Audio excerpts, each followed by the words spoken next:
You wanna mix it?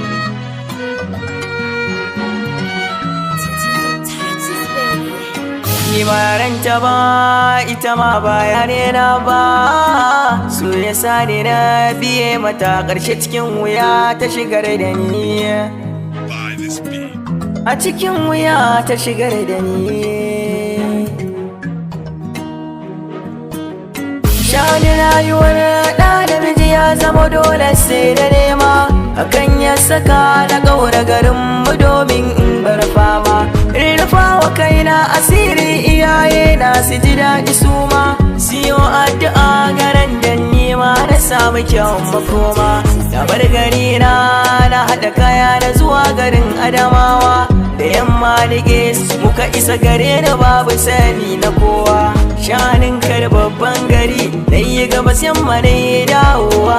Ga gajiya a tare da ni ba kuɗin abinci balle na ruwa. Na shauyar da bayar kaɗan ma na sauya kamar ba ni ba. Ƙarshe bige na anye da mota kaina ban ƙara ganewa ba. Na farka a babban gida mai cike da kawar da ban iya gida. Kuma kaina yi mini cida ba kowa a kusa wanda zan iya shaida. Abin ya sa mini shaku a rai, fargabar zuciya ta fito kwarai. Mai zuwa gare yana babu sarai sai karfin hali da taurin rai. Bayan na shafe sa'o'i a zuciya ina addu'o'i. Bayi na shiga a cikin ɗakin alwala da yi da raka'o'i. Bayan idar da salloli na da neman cikar burina. Yar aiki ce ta shigo ɗakin ta yo magana a gurina.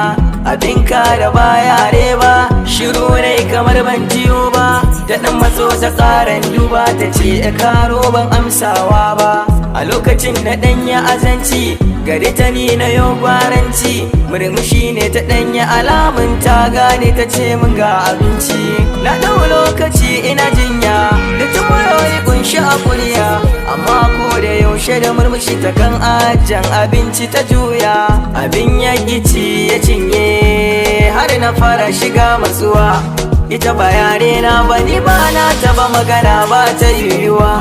Tunani na ina yi amma ko da kaɗan hikima ta ki zuwa.